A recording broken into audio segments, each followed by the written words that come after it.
না, এটি কোনো মাদকের আস্তানা নয়। এটি আপনার আদরের শিশুকে ধীরে ধীরে মেরে ফেলার জন্য বিষ তৈরির এক গোপন কারখানা। আপনার সন্তান বায়না ধরলেই হয়তো পরম স্নেহে তার মুখে তুলে দিচ্ছেন বাহারি রঙের জুস, কখনো আচার বা চিপসের মতো মুখরোচক খাবার। কিন্তু আপনি কি জানেন, নিজের অজান্তেই সন্তানের মুখে আপনি আসলে বিষ তুলে দিচ্ছেন, তাও আবার নিজের টাকা দিয়ে, নিজের হাতেই।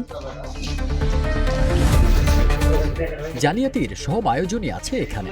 22 জুন গোপন সংবাদের ভিত্তিতে গাজীপুরের কোনাবাড়ির আমবাগ তেঁতুলতলা এলাকার শাহজালাল ফুড লিমিটেড নামের এক কারখানায় অভিযান চালায় ভ্রাম্যমাণ আদালত। সেখানে গিয়ে কর্মকর্তাদের চক্ষু চরম কাজ।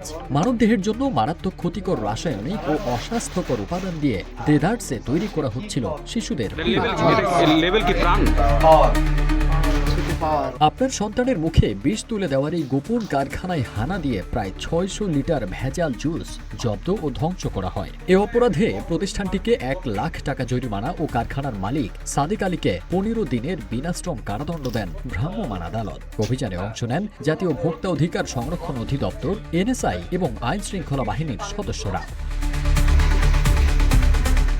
শিশুদের জীবন নিয়ে ছিনিমিনি খেলার বিরুদ্ধে জেলা প্রশাসনের কঠোর অভিযান ও আইনি তদারকি ভবিষ্যতেও অব্যাহত থাকবে বলে জানিয়েছেন জেলা প্রশাসন এবং নির্বাহী ম্যাজিস্ট্রেট মোহাম্মদ সালেহুর রহমান। অভিযানে এসে আমরা যেটা দেখেছি, সেখানে ঘন চিনি ব্যবহার করা হয়েছে। এছাড়াও যেগুলো বাচ্চাদের জন্য উপযোগী না, যেগুলো ব্র্যান্ডেড প্রোডাক্ট, এই ধরনের বিভিন্ন প্রোডাক্ট ইউজ করা হয়েছে। যেমন যদি বলতে হয়, যেমন সোডিয়াম সাইক্লোমেট, ফ্লেভার, নিষিদ্ধ রং, নিষিদ্ধ প্রিজারভেটিভ, এগুলো পাওয়া গিয়েছে। আজকে আমরা সর্বমোট জব্দ করেছি আনুমানিক 600 লিটারের জুস।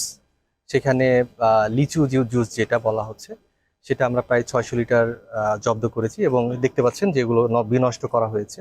আর আরেকটা বিষয় লক্ষণীয়, এটা সকলের জন্য, যে জুসের প্যাকেটের মধ্যে কিন্তু লেখা ছিল বিসিক শিল্পনগরী, কিন্তু এটা আমরা কার্যক্রমটা চালনা করতেছি কিন্তু বিসিক শিল্পনগরীতে না। তো এটা একটা লক্ষণীয় বিষয় যে অনেক সময় মোড়কে অনেক কিছু লেখা থাকে, এটা একটু খেয়াল রাখা উচিত। আর আমরা যেটা ভোক্তা অধিকার সংরক্ষণ আইন 2009 42 ধারা লঙ্ঘন করে তাদেরকে 1 লক্ষ টাকা জরিমানা করেছি এবং যিনি ম্যানেজার তাকে 15 দিনের বিনাশ্রম কারাদণ্ড দেওয়া। ফারদিন সানি, রূপালী বাংলাদেশ।